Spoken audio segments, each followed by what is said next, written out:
नमस्कार, स्वागत है आप सभी का डीडी न्यूज में। आपके साथ इस वक्त के समाचार लेकर हाजिर हूं मैं संध्या शर्मा।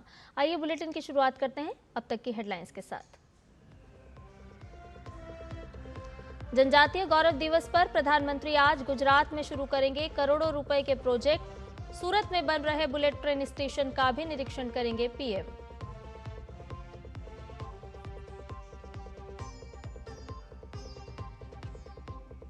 पटना में मुख्यमंत्री नीतीश कुमार के आवास पर बैठक।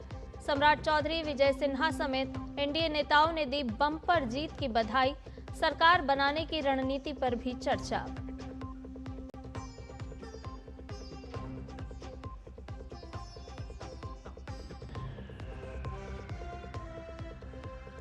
फरीदाबाद से जब्त विस्फोटक का सैंपल लेते समय नौगाम थाने में हुआ ब्लास्ट। 9 लोगों की मौत, 32 घायल। गृह मंत्रालय ने कहा हादसे के कारणों की जांच शुरू।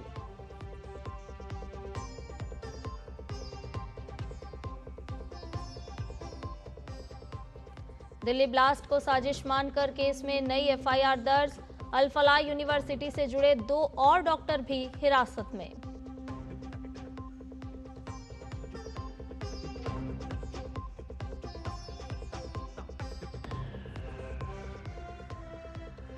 और भारतीय बैडमिंटन स्टार लक्ष्य सेन आज जापान मास्टर्स में खेलेंगे सेमीफाइनल। अंतिम 4 में जापान के केंटा निशिमोतो से होगी भिड़ंत।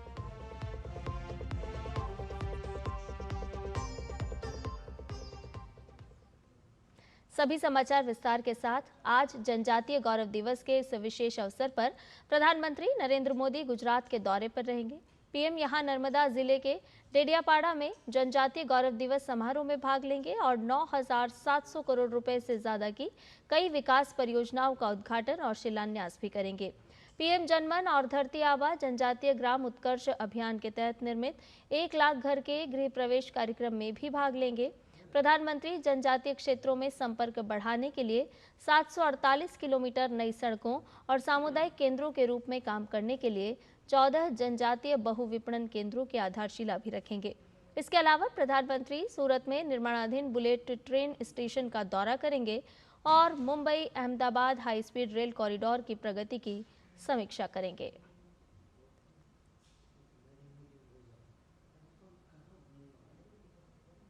श्रीनगर के नौगाम पुलिस स्टेशन में हुए धमाके पर गृह मंत्रालय का बयान आया है। एक प्रेस कॉन्फ्रेंस में मंत्रालय की ओर से विस्तार से जानकारी दी गई है। मंत्रालय की तरफ से बताया गया है कि बीती रात 11:20 पर यह दुर्भाग्यपूर्ण घटना हुई जिसमें विस्फोट हुआ। नौगाम पुलिस ने एक आतंकी मॉड्यूल का पर्दाफाश किया था। एक एफआईआर की जांच में विस्फोटक पदार्थों का जखीरा भी मिला था।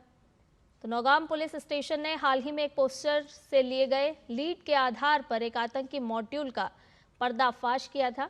इसके अलावा प्रेस कॉन्फ्रेंस में केंद्रीय गृह मंत्रालय की तरफ से यह भी बताया गया कि नौगाम पुलिस स्टेशन में दर्ज एक एफआईआर की जांच के दौरान विस्फोटक पदार्थों और रसायनों का एक बड़ा जखीरा बरामद किया गया था।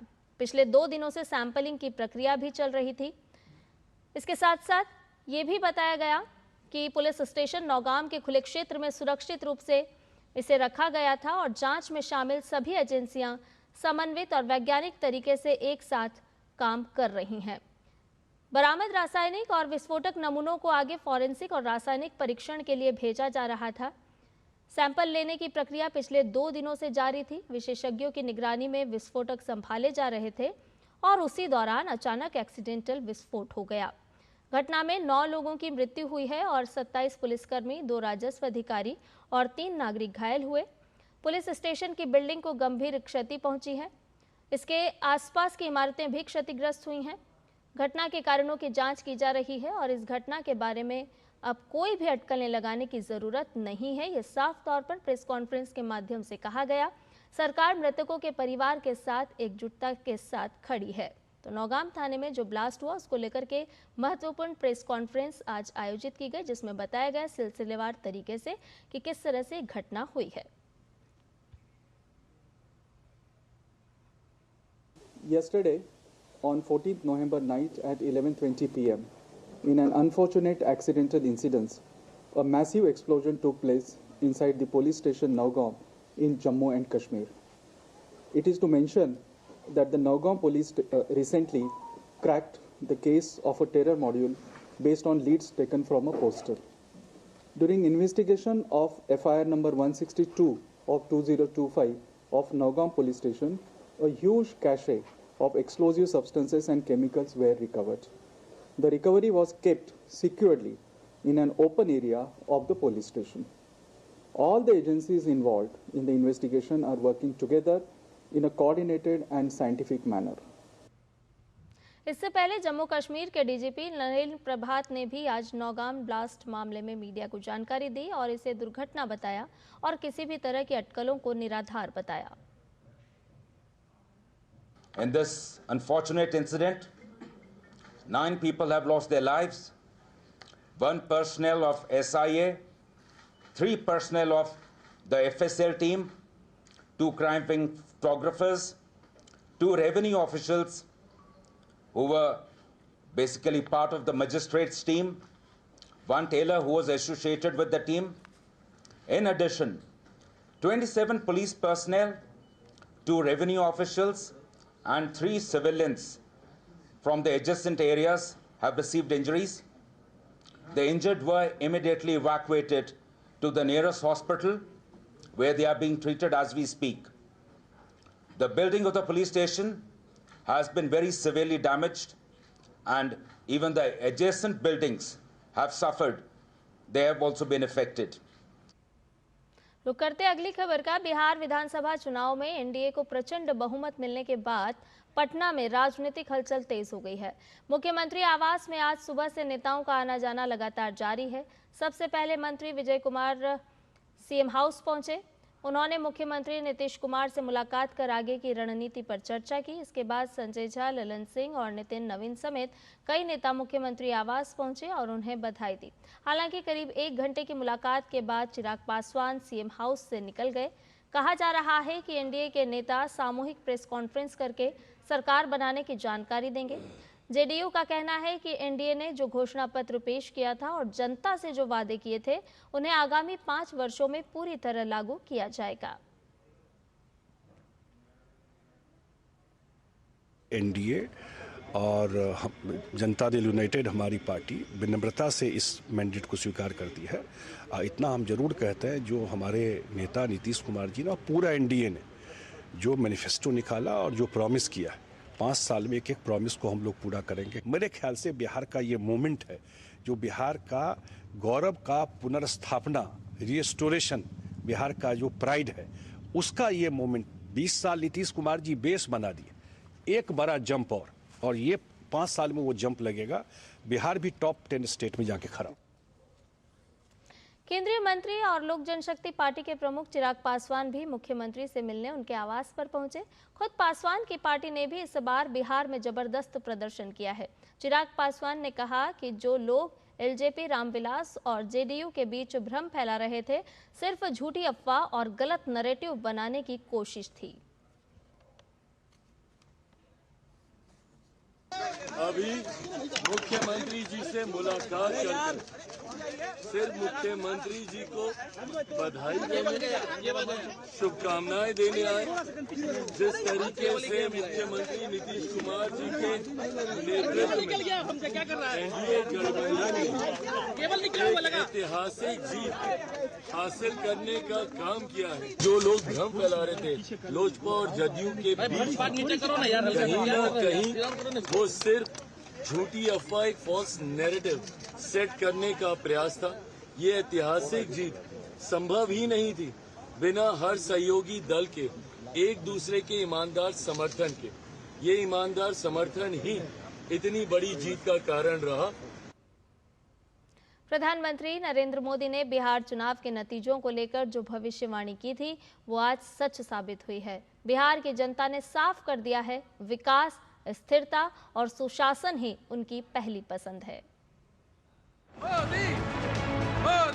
बिहार के राजनीतिक अखाड़े में वही तस्वीर उभरी जिसकी भविष्यवाणी प्रधानमंत्री नरेंद्र मोदी ने चुनाव प्रचार के दौरान की थी। प्रधानमंत्री मोदी ने कहा था कि जनता सब समझती है और सही फैसला करेगी। आज के नतीजों ने यही बात दोहराई है। एनडीए की अब तक की सबसे बड़ी विजय इस चुनाव में पक्की है दोस्तों। 14 तारीख के बाद आपको मैं कह रहा हूं विजय उत्सव की तैयारी कर लीजिए। प्रधानमंत्री नरेंद्र मोदी ने बिहार में 14 रैलियों और एक रोड शो के जरिए 115 सीटों को कवर करते हुए एनडीए प्रत्याशियों के लिए प्रचार किया। आज के नतीजों में प्रधानमंत्री मोदी का स्ट्राइक रेट 85% से भी अधिक रहा। इसे प्रधानमंत्री मोदी और मुख्यमंत्री नीतीश कुमार की जोड़ी का प्रभाव कहें या फिर राजद के जंगल राज को लेकर जनता की नाराजगी, जिसे लेकर लगातार प्रधानमंत्री जनता को आगाह कर रहे थे, या फिर वो सरकारी योजनाएं जो सीधे जनता तक पहुंची। जनता का मूड साफ है, बिहार को अब पीछे नहीं मुड़ना है। ये चुनाव सिर्फ सीटों की संख्या का मुकाबला भर नहीं था, बल्कि जनता की नीति और भावनाओं का भी आईना था, जिसमें मोदी प्लस नीतीश मॉडल का जादू जमकर मतदाताओं के सिर चढ़कर बोला।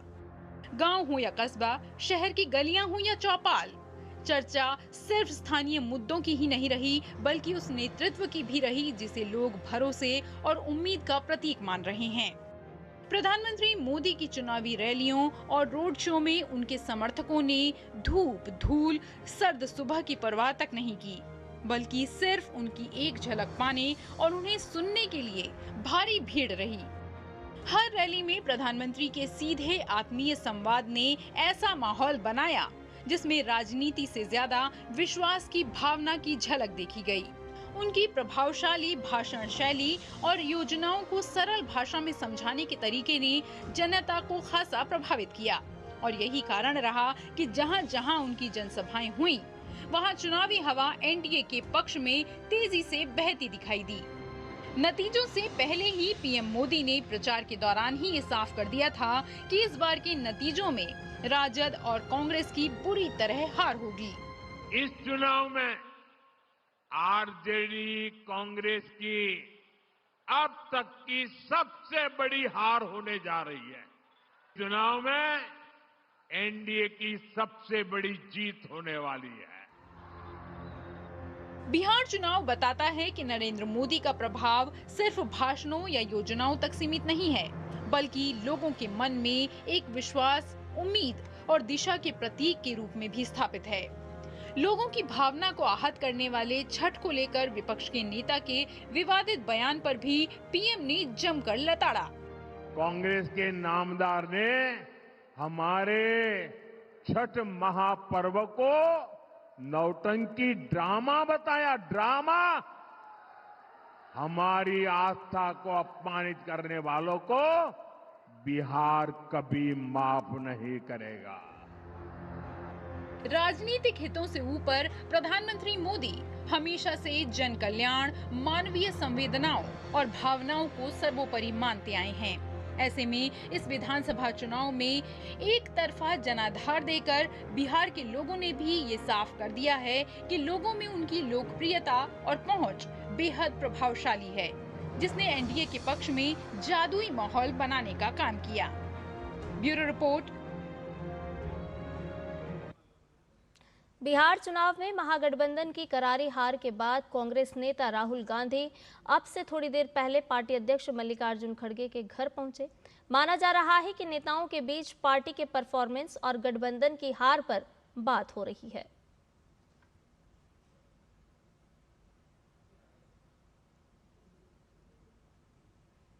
तो बिहार में एनडीए की प्रचंड जीत और वहीं महागठबंधन की हार, जिसको लेकर राहुल गांधी और मल्लिकार्जुन खड़गे के बीच बात मुलाकात। कांग्रेस अध्यक्ष के आवास पर पहुंचे राहुल गांधी। संभावनाएं पूरी तरह से ये कि हार के कारणों की लेकर के विचार और मंथन। कांग्रेस के अन्य नेता भी यहां मौजूद रहे। तो कांग्रेस पार्टी के अध्यक्ष मल्लिकार्जुन खड़गे और राहुल गांधी की मुलाकात को लेकर के ये तस्वीरें सामने आई है, क्योंकि महागठबंधन की जिस तरह से करारी हार हुई है तो उसको लेकर के कहीं ना कहीं विचार और मंथन का दौर भी अब शुरू हो चुका है। जम्मू कश्मीर के मुख्यमंत्री उमर अब्दुल्ला ने बिहार में एनडीए को मिली प्रचंड जीत को सराहा और नीतीश कुमार की तारीफ की है। इसके साथ ही उन्होंने महागठबंधन को आईना भी दिखाया है। जब मैं बिहार का हाल देखता हूं और मैं ये देखता हूं कि ये वो बिहार है जहां वोट चोरी के नाम पे जब यात्रा चली तो उस यात्रा में काफी संख्या में लोग जो हैं उस यात्रा के साथ जुड़े।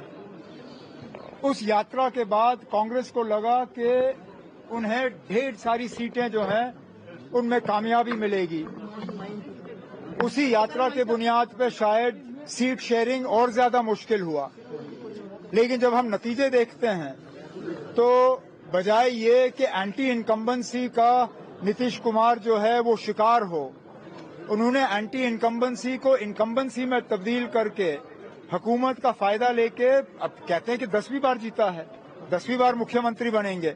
ये अपने आप में कोई मामूली बात नहीं है और अच्छा होगा अगर कुछ बाकी रियासतें भी सीखें कि आखिरकार उन्होंने क्या किया वोटरों के लिए जो कि दूसरी जगहों में किया जा सकता है। एक चीज तो जरूर देखने को मिलती है कि नीतीश कुमार साहब ने जात और कास्ट को एक तरफ रख के जो महिलाओं के लिए किया, जो औरतों के लिए किया और जो खसूसी कुछ स्कीमें वहां पे महिलाओं के लिए बनी, उसका उनको भरपूर फायदा जरूर मिला।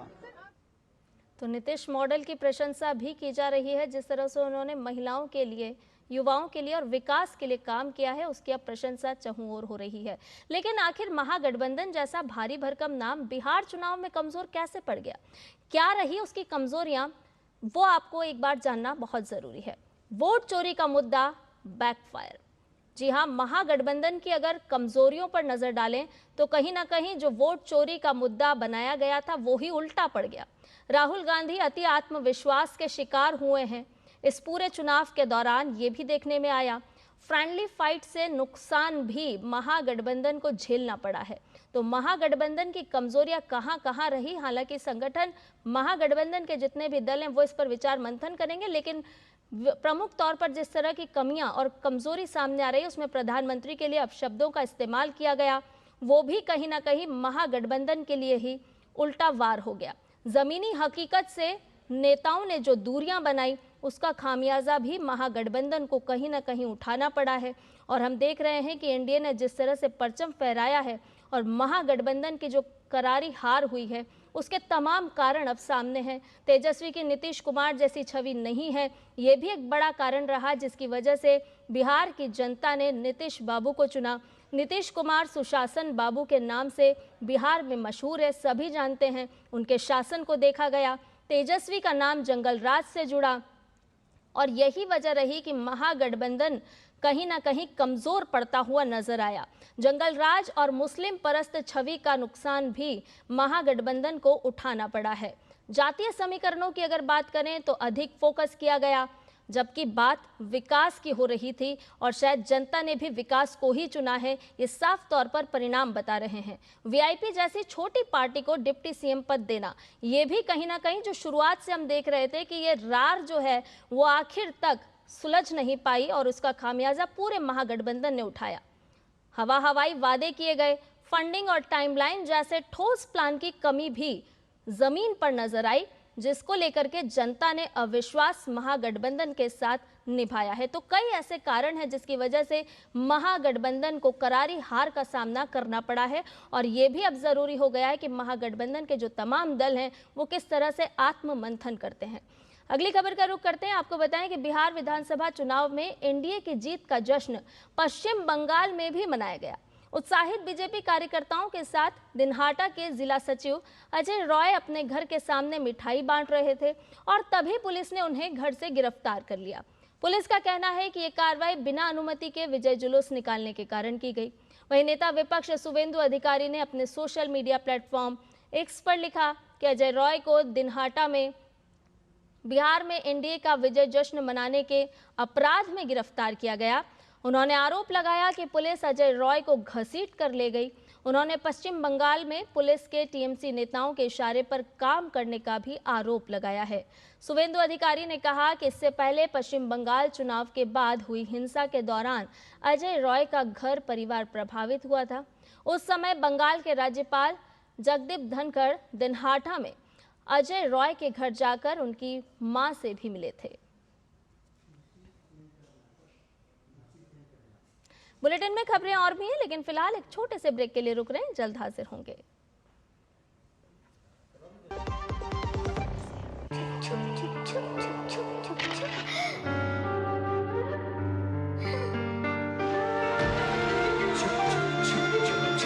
आ जाओ। Yes papa. जिंदगी किसी के लिए नहीं रुकती, हम भी आपको कहां रुकने देंगे। जिंदगी के हर मोड़ पर LIC है तो इंश्योर्ड है। LIC, हर पल आपके साथ। मेरी पसंद, मेरी पसंद, मेरी पसंद, मेरी पसंद, हमारी पसंद, हम सबकी पसंद। मजबूत देश का मजबूत सरिया हो गया स्टील। 2047 में कैसा होगा विकसित भारत का विकसित उत्तर प्रदेश? क्या आप चाहते हैं कि कृषि क्षेत्र में नवाचार और पशुधन की समृद्धि से बढ़े अन्नदाता की आमदनी, गांव-गांव तक पहुंचे चौड़ी सड़कें, हवाई यात्रा के लिए किसान की जेब में हो पैसे, विश्व स्तरीय शिक्षा और वर्ल्ड क्लास इलाज, बढ़े उद्योग, रोजगार, नौकरी और अपना व्यापार, रिन्यूएबल और ग्रीन एनर्जी हो यूपी में फुल, ताकि कभी न हो पत्ती गुल, डीप टेक, AI और इलेक्ट्रॉनिक संसाधनों का बिछे जाल, सांस्कृतिक धरोहर का पुनर्जागरण और गौरव काल। क्या आप चाहते हैं ऐसा उत्तर प्रदेश? अगर हाँ तो उठाइए मोबाइल, QR कोड को स्कैन करें और पोर्टल samarthuttarpradesh.up.gov.in पर लिखकर या बोलकर दर्ज कराएं सुझाव। आपके सुझाव से बनेगा विकसित यूपी का रोड मैप और मूल्यवान सुझाव देने वाले किए जाएंगे सम्मानित, क्योंकि आपकी राय विकसित यूपी बनाए। ब्रेक के बाद समाचार में आपका एक बार फिर से स्वागत है। केंद्र सरकार का आदि कर्मयोगी अभियान देश के 11 करोड़ आदिवासियों को सशक्त बना रहा है। 20 लाख आदि कर्मयोगियों को प्रशिक्षित कर सरकार जनजातीय समूहों को सरकार के बीच की कड़ी बना रही है।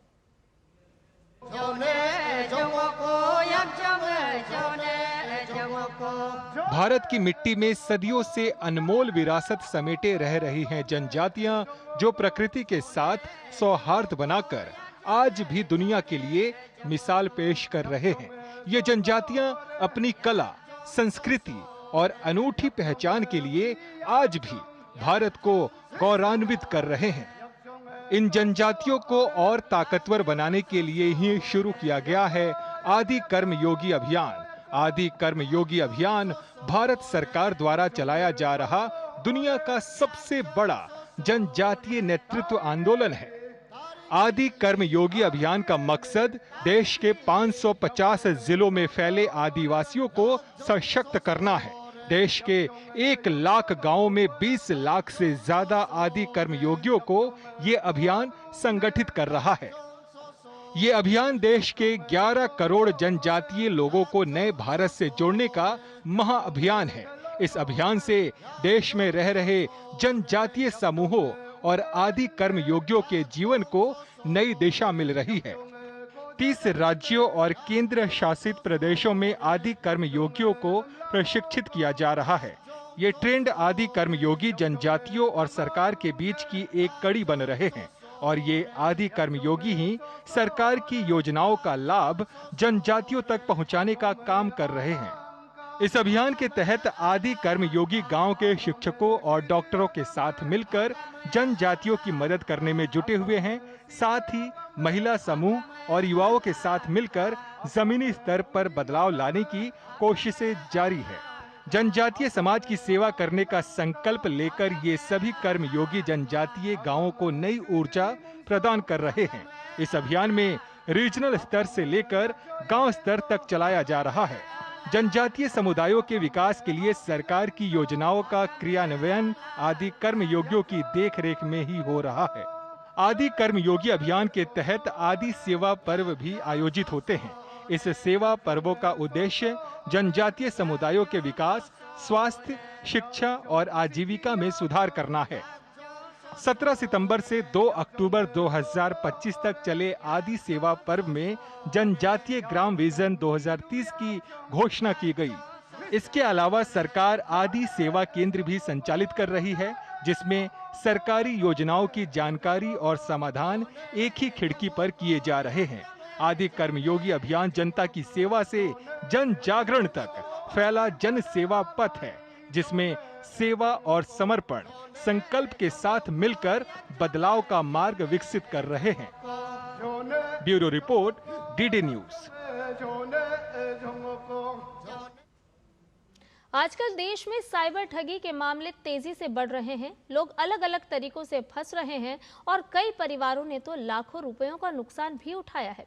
हाल ही में मार्केट में नए किस्म के फ्रॉड देखने को मिल रहे हैं, जैसे smart TV scam, LED bulb scam. Scammers लोगों को उनके ही गैजेट्स से अपने जाल में फंसाने के लिए नए नए तरीकों का इस्तेमाल करते हैं, लेकिन अगर हम सतर्क रहें तो इन नए स्कैम्स से बचा जा सकता है। आजकल डिवाइसेस स्मार्ट हो रहे हैं, तो हमें एज ए यूज़र भी स्मार्ट होना है। IoT इनेबल्ड जो ऐप्स एंड डिवाइसेस होते हैं, इन सबों को अगर हम उसका सिक्योरिटी अगर प्रॉपर नहीं रखेंगे तो वो कहीं ना कहीं हमारे घर पे आ जा सकती है। जब भी हम कोई ऐप इंस्टॉल करते हैं तो हम उसे येस ऑल करके सारे परमिशंस दे देते हैं, तो इसका ज़रूर ध्यान रखें और उसे एक लिमिटेड एक्सेस ही दें। साइबर अपराधी टेक्नोलॉजी के साथ साथ लोगों की भावनाओं का भी प्रयोग कर ठगी कर रहे हैं। फेक वेबसाइट, नकली शादी के निमंत्रण जैसे फ्रॉड लाखों लोगों को अपना शिकार बनाते हैं, लेकिन अगर हम सावधान रहें, जागरूक रहें, तो सभी तरह के साइबर अपराधों से खुद को सुरक्षित रखा जा सकता है। अपने गैजेट्स का इस्तेमाल करते वक्त आपको किन बातों का ध्यान रखना है और कैसे करें साइबर फ्रॉड से अपनी सुरक्षा जानने के लिए देखिए साइबर अलर्ट आज रात 10 बजे। साइबर अलर्ट में इस बार आपको बताएंगे कि क्या आपके घरों के गैजेट्स के माध्यम से भी हो सकते हैं साइबर अपराध या आपकी साइबर जासूसी। आजकल डिवाइसेस स्मार्ट हो रहे हैं, तो हमें एज ए यूज़र भी स्मार्ट होना है। IoT इनेबल्ड जो CCTV कैमरास और जो ऐप्स एंड डिवाइसेस होते हैं, अगर हम उसका सिक्योरिटी अगर प्रॉपर नहीं रखेंगे तो वो कहीं ना कहीं हमारे घर पे आ जा सकती है। हम जो भी वेबसाइट जब भी कभी सर्च कर रहे हैं, वहाँ पे देखें कि वो वेबसाइट सिक्योर है कि नहीं। फेक वेबसाइट्स को पहचान के उनको रिपोर्ट करना भी बहुत ज़रूरी है। फाइल्स आते हैं लोगों के पास जिसको आपको देख के खोलने का मन करेगा, आपको वेरीफाई करना चाहिए क्लिक करने से पहले। देखिएगा साइबर अलर्ट सिर्फ डीडी न्यूज़ पर। समाचार में फिलहाल के लिए इतना ही। मुझे दीजिए इजाजत। नमस्कार।